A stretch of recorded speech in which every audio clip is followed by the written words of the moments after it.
Hey folks, Joe Valley here. Welcome to another episode of the Quiet Light podcast.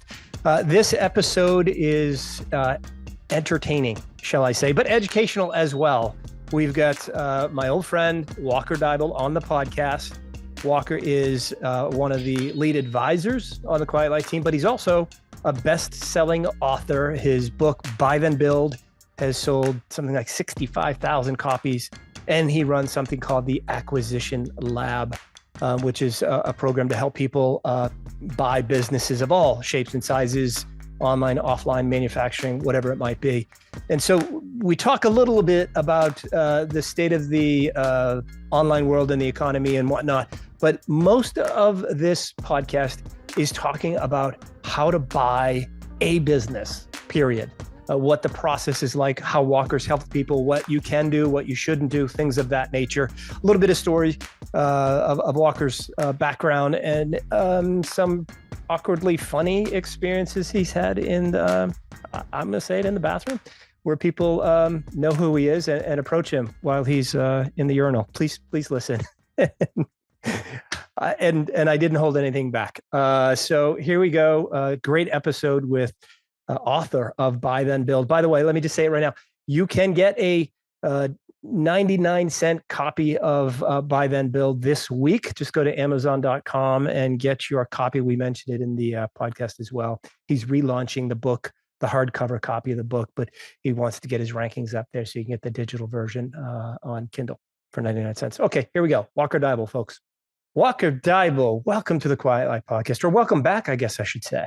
Joe, it's so good to be here. It's been a long time since you and I have hung out one-on-one, especially on stage. So I'm looking forward to this. I know the pandemic has ruined and I know folks were out of the pandemic, but I'm still not traveling that much. But you and I, sitting down and having our old fashions at the end of an event, or end of a long day, it's my favorite part. And you know how to make them. You tell the bartenders how to make them and adjust them. Folks, he's actually sent them back. If you don't know Walker Deibel, he's one charming MFer, and he will go back up to the bartender and actually charm them into making it his way. And it's the best damned old fashioned I've ever had. So if you need instructions, Walker is a man of many talents, and old fashions is one of them. So just hit him up at walker@quietlight.com. Joe, I'm not sure that that's going to land well with people. That makes me feel, like very excruciatingly specific. And I'm a pretty easygoing guy. Well, what else do you do then? Why don't you tell these guys who you are and what you do? Oh, gosh. This is actually the hardest question for me to answer. My 8-year-old daughter recently told me that I need to quit one of my jobs, which I did. I ended up stepping back from, I was an adjunct professor at the Olin School of Business, teaching acquisition entrepreneurship, actually. And, but what do I do? I sort of think that my life is 3 legs of the same stool. Okay. So number one, first and foremost, I work as a broker with Quiet Light Brokerage and help online entrepreneurs exit their business. Okay. Second is everything sort of buy then build related, right? So I wrote this book called Buy Then Build after I acquired 7 companies over 10 years. It was a little over 16.5 million in revenue, I think I acquired, and wrote a book about it and kind of was trying to wake up entrepreneurs by saying, like, look, you don't have to start from scratch, right? Not everybody is Steve Jobs. You can also be, one of those people that lives in like the expensive part of town that runs a company no one's ever heard of, right? I'm from St. Louis. That's what the situation is. And so the third leg is actually the companies that I have acquired, right? And so on the one hand, Quiet Light Brokerage helping sellers. On the other hand, Buy Then Build in the Acquisition Lab helping buyers. And on the third leg is just companies that I own. It's an awful lot, and I'm with your daughter. You gotta make a change, and just because you can doesn't mean you should. And you're doing a lot, man. And I know the book. If folks, if you have not, and especially the buyers out there in the audience that are listening, if you've not bought Buy Then Build, you need to go out and buy it because it's a great book. It's, I don't know how many copies sold now, 50,000, 100,000. It looks like it's going to be about 65 by the end of the month. That's incredible. 65,000, not 65, Joe. 65. No, that's my book. That's the Entrepreneur's Playbook. But I will say, I'm sorry to plug this right now, but the week that this podcast is being released, we're actually selling the ebook for 99 cents. Yeah, I was going to plug it. Plug it. So I have no problem with a shameless plug if it's going to help the audience. That's the point of the podcast.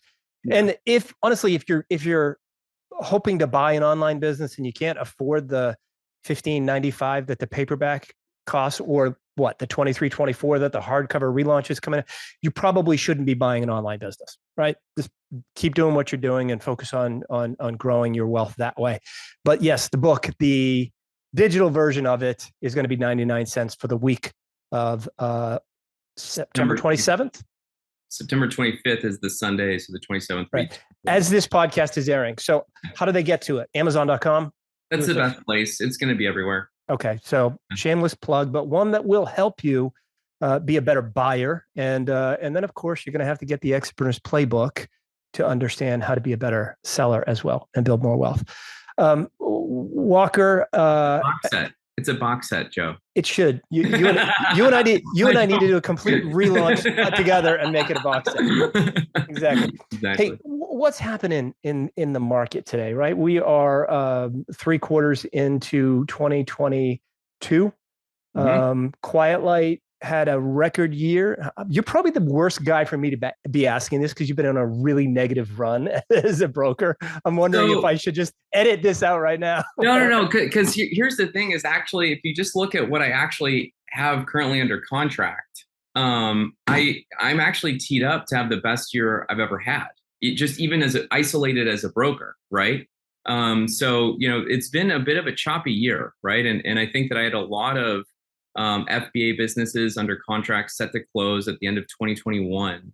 And literally 2 weeks before the end of the year, they all fell apart, every single one of them. And then we went into Q1 with a handful of FBA businesses and they were large, right? And so the audience for that is aggregators. And so we were heading into, I found myself heading into aggregator land during the choppiest waters that they've experienced thus far. Right. And I hate to say it, but they sort of were making the same mistakes that I made, back in, 2014, 15, 16, right? Yeah, they didn't buy your book. That's why. Unfortunately, they bought it. They just scaled incorrectly, but I shouldn't say that. They're doing a great job. They're doing great. Well, obviously, yes. So everyone had a banner year in 2021. Quiet Light folks, I think I've said it before, we grew 85% over 2020. And if we look at 18, 19, 20, and 21, the average was 55% year over year growth. We're not going to have that in 2023. In fact, it's going to be down a little bit. Maybe we'll see what happens, right? There's enough under the lie that will match 2021 right now, but not everything is closing because buyers are getting scared. They're seeing interest rates rise. Their trends from the businesses that did great last year are off a little bit. And are you finding that that's making buyers more skittish, Walker? I'm gonna disagree with you just a little bit, okay? In that you're right. Everything you just said is right, but we're also comparing it to a time of zero interest rates and the largest the largest M&A market in human history, right? So when I look at all my companies right now, what I'm doing is I'm comparing 2022 to 2019, and I'm up significantly, right? Right. Well, you're agreeing with me then. You're not disagreeing with me. Yeah. Well, the thing is like I think sentiment is really sort of off out there, but the thing is that there's still more cash in American hands than ever before. People have tons of money right now. Yeah. And yes, the interest rate thing has some people spooked, but I think that the other sort of big trend that's been happening is that through COVID, you've got a lot of people that are shaking up their life. They're like, wait a minute, what was I doing? Like, I don't necessarily want to go back to work. I don't necessarily want to, and they start to learn about things like, maybe passive income or buying a small business or probably the most favorable, buying an online business that they can run from home, right? We had right, the buyers are still looking at the year over year trends. That's part of the challenge, right? I'm in your camp 100%. Yeah. If Quiet Light looks at 2022 and compares it to 2020, we're still up, right? It was just 2021 that was just an incredible, record-shattering year. How do you think we can educate the buyers to look at it from that periscope as opposed to just looking at the year-over-year trends? It's going to depend on the business. I think, do you have thoughts on this? I mean, you're asking me the question, but I think it's one-on-one conversation. I think that's what it is. You just have to have one-on-one conversations and a little bit more of this. Let's take a look at the bigger picture.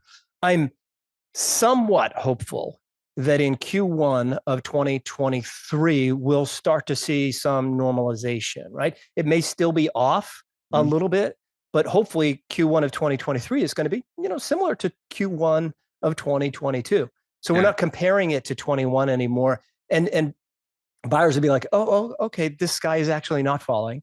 Things are okay. I can take a risk on this business because it is technically still growing, right? I think the fears will be subsided a little bit there. Not that it's bad, right? Again, if we compare most businesses that are operating today to 2020 instead of 2021, they're doing well. Yeah, and we're also speaking kind of macro. Like I think that number one, everyone understands 2021 was a bit of an anomaly, right? Yes, but not when they're stroking a check for 500,000, $1 million, $2 million, $10 million. They still get skittish. So they find a reason to renegotiate that doesn't have logic associated with it. Your numbers are down. Look, but of course they're down. It was a banner year for everyone. So you have to fight that logic somehow, even though it's illogic, I guess. It's frustrating. Keep going. I'll shut up. Well, no, but I guess the thing is like, it seems like, and this is really nuanced, Joe, but what I'm seeing is that sellers were getting the sort of best prices, better prices than ever, than the 16-year history, right? In Quiet Light history. And so sellers were getting like the top price, and every listing that we were putting out there, we were getting multiple offers, and logic was gone a little bit. And so like valuation started getting pushed north. Okay. It got a little frothy. Okay. I'll just throw that out there. Well, now, hold on. Now I'm going to disagree with you just a little bit. Okay. You remember the last valuation roundtable call we had with the entire team? We do this on a monthly basis, folks, and we have this deal dashboard. Multiples are up slightly compared to 2021. Now, caveat is that, it's all, a median thing. So when we look at some specific things, they might be down. I think they are going to come down. I don't think they've come down yet, though, Walker. And I haven't looked since our last call. And I could look now, and maybe I'm talking out of the side of my mouth, but slightly up, right? It's not really like up. But I think you're right. I think they are going to have to come down a little bit and it'd be a little less frothy. We're still getting multiple offers per transaction. I think it's still like 3.5 or 3.6 offers per listing. The challenge is sometimes those listings, once they're under LOI, another month passes and the trends go down. It's not worth as much as it was, when it went under LOI. And I'm hoping in Q1 of 2023, we'll start to see less of that downward trend. Yeah. The twist here is that you just said exactly what I was going to say. See, you disagree with me, and I said we're saying the same thing that I disagreed with you. I'm sorry, that's what I was going to say. What I heard you saying was that buyers were stressed out. Buyers weren't actually paying enough. Buyers were wanting to renegotiate. Where I was going to go with that was actually we're seeing deals getting done. It's just there's not as many offers coming in that's making everyone a little crazy, right? So I think that, and I also want to dig into some of that data a little bit, because my view is that it's probably going to be guaranteed payments have come up a little bit. And I think it's probably the deferred payments and the sort of like non-guaranteed portion of the valuation that's kind of getting eliminated or cut down is my guess. But I don't have the good data there. Do you? You mean the cash? So what you're saying is that the deal structures the multiples might be about the same, but the cash amount down might have gone down and the back end money might be a little higher, overall keeping the multiple up. Yeah. A little bit of that happening. It'd be interesting to see what happens as we go forward. Let's shift gears a little bit, because I totally put you on the spot there. talk to me, talk to the audience. We both agree. We just think we disagree. I know. The key thing is that both of us have big, messy hair right now. Yours worse than mine, and we're both wearing black shirts. You pull yours off a little bit better than I do. And that's for you folks that are not, taking the time to watch us and you just listening to us. Talk to me about what you've been doing since you launched the book. It has been a huge success. Mm-hmm. And then you launched the acquisition lab. You being smarter, better looking than I am, you actually had a back end to the book launch that would help more people and actually generate some revenue.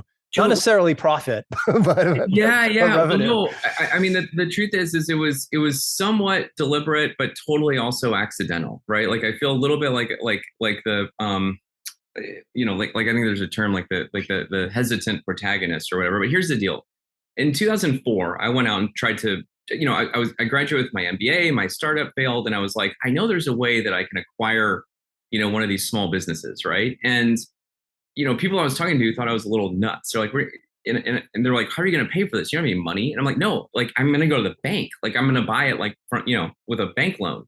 And they're like, you can't do that. Well, you look like you were 12 years old too at the time. Yeah, exactly. Yeah, that was a problem. I'm going to crush it in the old folks' home, Joe. I'm looking forward to those days. You are.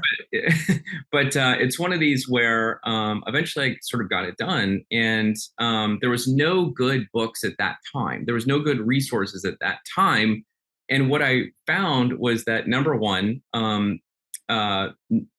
business brokers in 2004, Quiet Light didn't exist. Business brokers, by and large, are quite terrible. Okay, it's unregulated. There's no formal regulation. There's no best practices, and it's kind of opaque and fragmented. And the data seems subjective, and it's a tough business, right? And so, eventually I figured it out, and I started to write Buy Then Build by interviewing other people that had bought companies. And what I found was, and I just want to like come up with best practices. And what I found was everyone I interviewed was saying like, well, I'd say like, what were you looking for? And they're like, oh, I was just looking for what everyone was looking for. I was looking for, and then they would say something that differed from everybody else. Right. And so I was like, how do I make sense of this? And I decided it wasn't best practices, it was frameworks, right? So I wrote Buy Then Build in the effort of, writing kind of the book around navigating the private capital markets as a wannabe small business owner, right?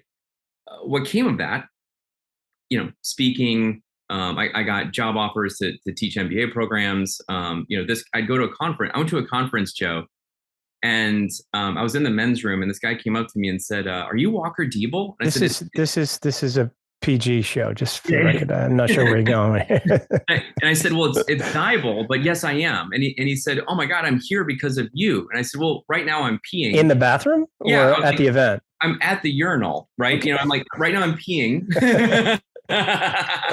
Let me circle up with you in a minute when I'm washing my hands or whatever. So anyway, the point is people started coming to me saying like, hey, can you help me find and buy a business? And I was like, no way. I'm not doing that. Number one, people that do that, they charge $125,000 usually as a minimum, or there's like a $5,000 monthly retainer with a double Lehman success formula or something like that. You end up paying, six figures in order to do it. And the thing is I was like, you're going to pay me a lot of money because I have to charge you. I don't know if you're going to do it, right? All these other things. And so I said, okay, how do I sort of unpack this? And if I did just write the textbook, what does the class look like? Okay. Let me pause for a minute. I now want to explain what became the acquisition lab. Is that cool? Or do we have questions? Yeah, I'm still stuck on this guy walking up to you in the urinal, looking over and saying, "Are you Walker Deibel?" First of all, eyes straight, eyes down, folks. You don't look left or right. That's when I knew I was famous. I really didn't care.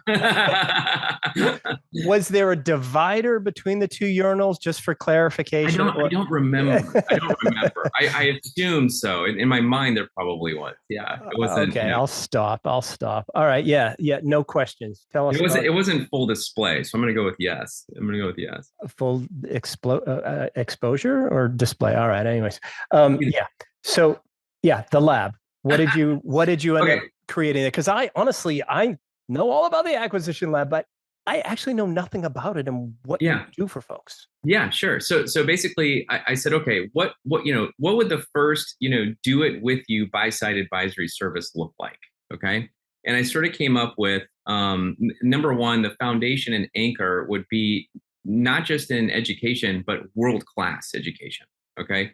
And I wanted to dig into how you built that and, bring in the right people to help me execute on that. Number two, a vetted community. So the acquisition lab is not a mastermind where, if you want to pay us money just to join in and get in, the answer is no. We actually have an application and vetting process.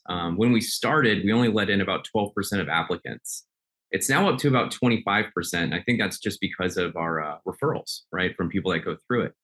So 3 out of 4 people that apply and want to give us money, we don't let them in.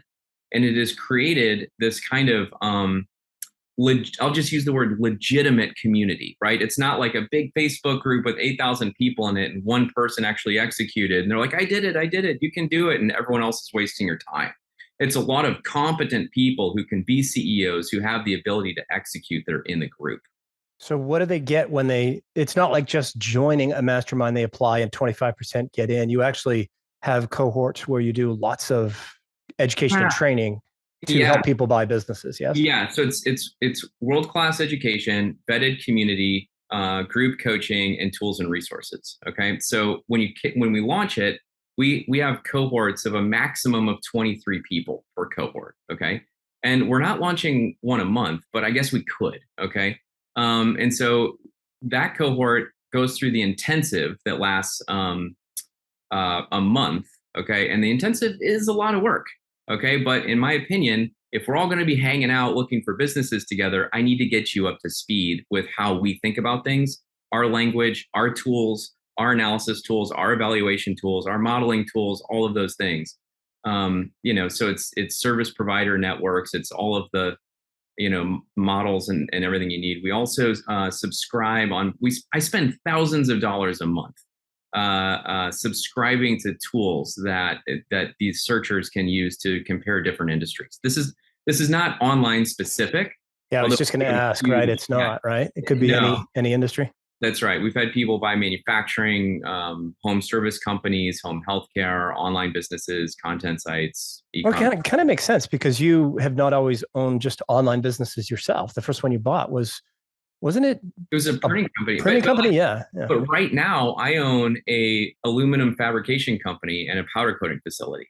Your daughter's right. You do too much. Yeah. And then I also have my e-com site, and then I've got a content site as well. Stop. 3 e-commerce sites. Stop. You could shatter all records at Quiet Light if you just stop doing other things. And actually, you'd make me more money too. So please stop doing everything else.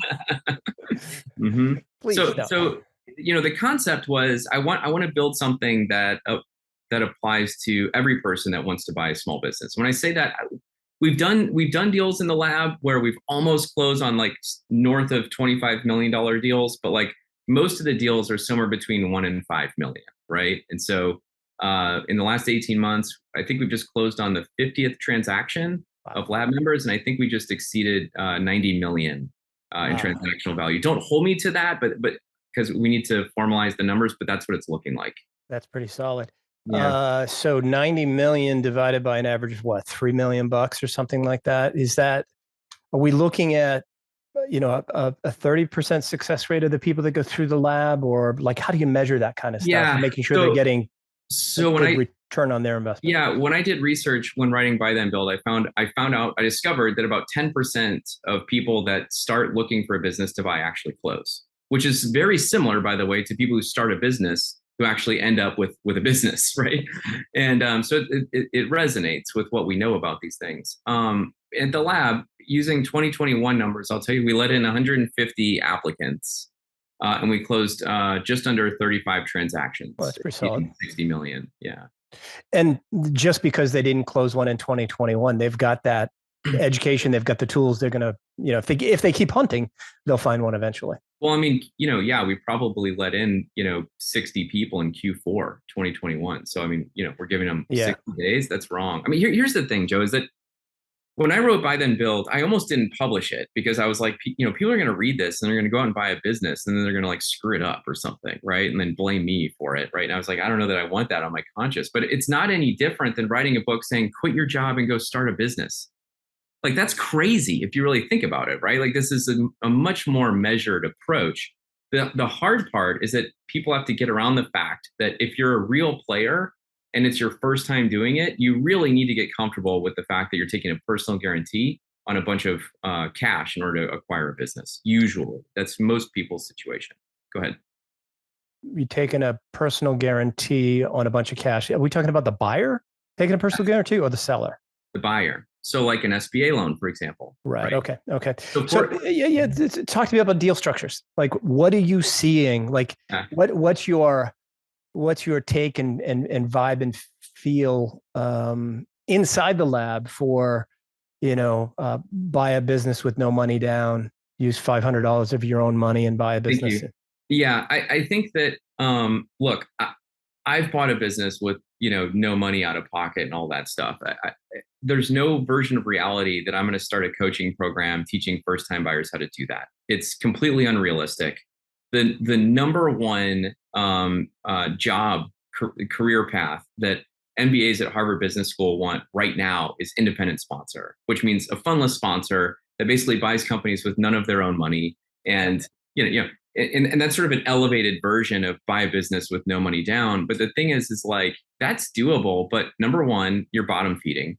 Number two, it's pretty advanced. And like when you have a resume that is sort of empty with business acquisitions, people aren't eager. Well, this is what I do. When people ask me this question, I'm usually in a situation where I'm on stage and there's a bunch of people and I say, raise your hand if you are willing to lend 100% of your exit value of your business to someone who's never bought a business before. Nobody raises their hands. Nobody raises their hand. It's the number one most valuable thing people have. Why on earth would they give it away to somebody and say, hey, I got you? There's no, you're looking for people in tight situations, completely off market. You're leveraging the fact that they don't understand the private capital markets and you're taking advantage of them. I mean, that's pretty aggressive there. But the business is on shaky ground if they're selling it that way, 100% leverage. Either that or an emergency, someone died, or whatever. I had a listing, an SBA listing at one point, and I had two Harvard MBA grads, literally like they graduated a month ago. Yeah. And one of them, his dad was his sponsor, right? He was going to go ahead and supply the money down. They got denied from the SBA because the SBA said, you guys have no business experience. Just because you have your MBA, you don't have any real life experience. Sorry, we're not risking, I think it was a $2 million deal. We're not doing this with you. And we ended up, selling it to somebody else. So if the SBA is not willing to risk, their money or the bank's, SBA backed money, why in the world would a seller? Exactly. Again, like you said, unless there was a high risk situation. And since we're on the topic of the lab, I will also say that during the interview process and the intensive, we do a pretty good job making sure that doesn't happen to our members. We've had one out of just north of 300 members that ended up happening to got past the goalie. Meaning they couldn't get the SBA loan to close on the business. Now, to say, I don't know if it was them or the business. I'm not exactly sure what happened, but the lender. So you're getting them pre-qualified as part of your lab process. Before you take their money, you're making sure they're pre-qualified.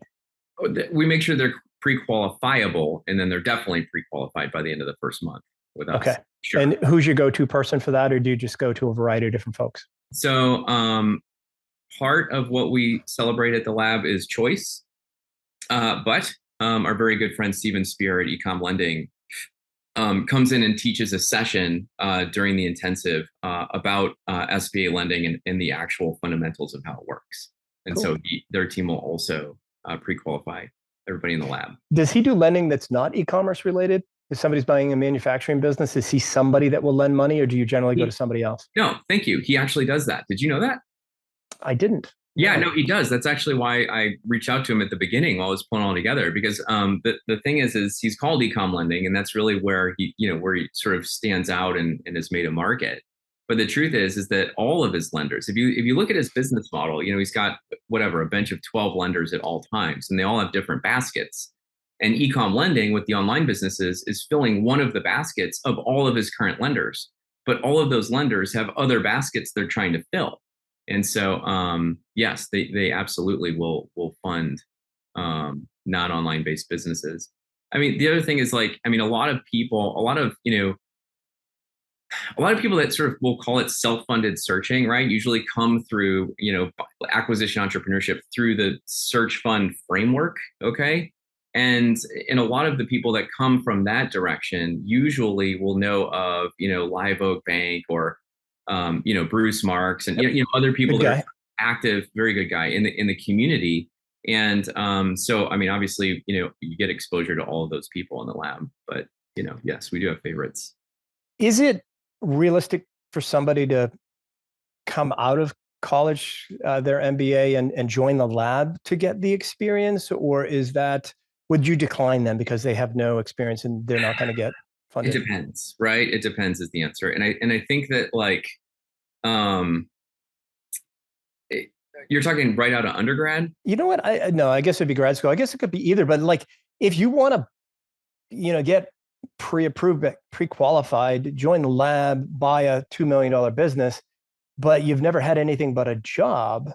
I know it's doable because I've sold lots of businesses that way. Yeah. Like what's like the magic recipe for somebody You that just take off. wants to go off and on their own? How much business experience do you feel like they should have in general as somebody who just doesn't want them to fail? Tough I question. think it's different, Joe, right? Like I think it's going to be mindset, it's going to be drive, it's going to be understanding the business model. When you understand the business model, it's really easy to take that leap of faith. And I feel like so many of us have spent so many time with buyers that just like second guess themselves, like they're not confident, like they're trying to de-risk an acquisition. And it's like, look, the magic is not in the de-risking of the acquisition, right? The magic is in what do you bring to the table as the CEO? And how are you going to not only buy, but then build, right, on the platform that you just acquired, right? So it's all about what does this person bring to the table? I'll share with you, when I started teaching MBA classes, I had to completely change all my curriculum because I'd hired a curriculum designer who does accredited programs and certification programs, and she helped me build out the original curriculum for the acquisition lab. And then I was like, oh, I got all this like dope content. I'm just going to try it in this university setting. And there was a gap. And more than ever, I understood the demand, I should say, the pain that has resulted in search funds. Okay. And in my opinion, search funds, sure, mid-career people can go out and like start a search fund, but that is not, the A1 use. So for people who don't understand a search fund, it's a traditional search fund, I'll say. It's a two raise situation where you do the first raise to raise 24 months of just living expenses so that you can search and find that business. Then you do a second raise once you get the business under LOI. Footnote, Joe, how many times would you put a company under LOI without proof of funds? But anyway, okay, so now you're going to do a second raise, okay, in order to raise the money to acquire the business, including the debt. And that first money gets a step up. When I was speaking with MBA students, they were like, look, I mean, one of the questions we ask at the lab is, but to get in the application process is just, do you have access to $100,000? And that question right there knocks out half the people we're talking to. Like, I cannot help you. If you can't answer that question, I'm not asking even if you have it. I'm simply asking, do you have access to it? Can you get it? Are you smart enough? Are you nimble enough? Are you scrappy enough to get $100,000? I don't, encourage them to answer it that way, but that's what I'm asking. And if they can't find $100,000, I can't find them 5 million or 1 million. I can't do that, right? They're not going to succeed. The point is the MBA students were all like, Walker, this is great. I'm accumulating massive debt sitting here in this chair right now, listening to you speak, right? For college credit. Like, how do I get, that $10 million or $15 million to actually buy this company? And the clear answer was search funds, because there's investors out there that are funding, these recent MBA graduates in the right situations. And again, they're not looking at business experience. They're looking at, do you have the chutzpah? Do you have the je ne sais quoi to actually be a CEO? Yeah, and to think that you actually have to have the business experience is a little narrow-minded, and I'm saying that about myself. I'm interviewing somebody in a couple of weeks that, started her business at 19 years old. She sold it at 29 and now doesn't have to work for the rest of her life. So, we all do different things at different stages in life. I think Mark Zuckerberg did something like that too. No, he went to Harvard. He went to Harvard. He didn't graduate though, did he? No, he didn't. I don't think he did. Yeah. But he's kooky Mark Zuckerberg, whatever it is. Former President Trump called him last week in an interview. We're not talking politics here, folks. Really, if anybody is watching this or listening to it, please go on to YouTube at about the 44.5-minute mark and just look at Walker's hair. It's sticking straight up. Bad hair day, Joe. Bad hair day. So it's interesting. I had conversations with somebody earlier today about thinking like an owner and an entrepreneur and not an employee, because you can't. We're not in the corporate world. Some of your people must come from the corporate world and think about the arm's distance corporate world thing here. We are both, by all measures, incredibly successful. Yet here I am making fun of your hair, and we're wearing black t-shirts and jeans, and I got sneakers on. You probably do too. We're very informal. How do you knock the formality out of somebody that's been a C-suite executive at a Fortune 100 company and joins the lab? How do you tell them to calm that shit down? I don't need to, Joe, because the thing is like, look, yes, I own a manufacturing facility, but like, I'm very much an online entrepreneur, as you are, right? I mean, I run a coaching program online. I run, I've got an e-commerce business. I've got a content. I mean, I broker, online businesses. Like I resonate as an online entrepreneur. But if you're going to buy, a home healthcare company that has, 5 managers and 80 part-time, pseudo nurses, forget my lack of knowledge.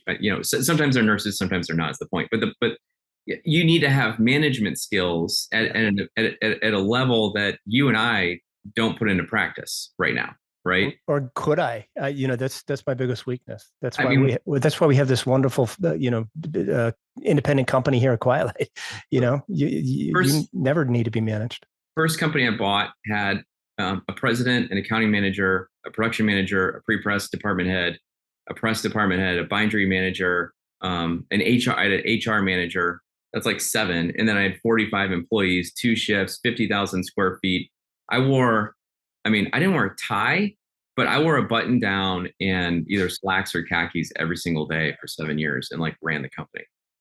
Just to play that role, right? I couldn't buy an online-based business in 2006. Yeah, of course. Yeah. The SBA was still the SBA was not backing these loans. So I had to find a business that had, so I became like a raving fan of Quiet Light, like pre-2010. In fact, I remember sitting in that office in my button-down shirt, looking at the Quiet Light website, right? And being like, how do I acquire one of these, right? Because it was like, I couldn't use bank financing at that time. That all changed in 2018, January 1st. So here's how he acquired one, folks. He was on a call with me looking at a particular business that somebody else bought, right?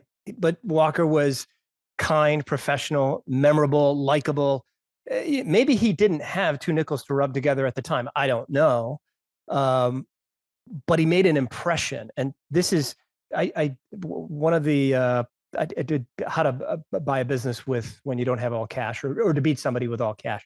And it's being a nice guy. And that's exactly what happened. And so then Mark sent a note out to me and Jason and Amanda, because we were the team at the time. It's like, hey, I got this really private seller that does not want to list the business and they need just the right kind of buyer. You got anybody? Walker Deibel. And that got you into this online world. You bought something Quiet Light. You're running all sorts of different companies now. And and you're part of the team. I still, again, with your daughter, agree, get rid of everything else and just do this, but that's not going to happen. I'm working on it. One thing at a time. I know, but you're launching the hardcover copy of your book now. The Buy Then Build. I was going to call it the Acquisition Lab. It's not. It's Buy Then Build. You're still racing in so many different positive directions and helping so many different people. So it's a good thing. I make fun of you. I just want you to selfishly focus on one thing for me and for your daughter. That's all I care about, just me and her. And I know you've got more than one daughter. You got 3 kids, right? I got 3, yeah, and a dog. And a dog. I don't care about the dog. And a wife, of course. Yeah. Listen, Walker, we're running. We could talk for another hour, but people are probably sick of listening to us. Folks, if you've not bought Buy Then Build, please do. This week it's 99 cents.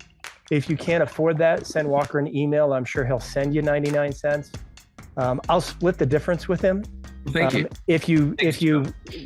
The Audible's done incredibly well by an incredible voice. It's not Walker's, it's not mine. It's somebody that actually does it for a living.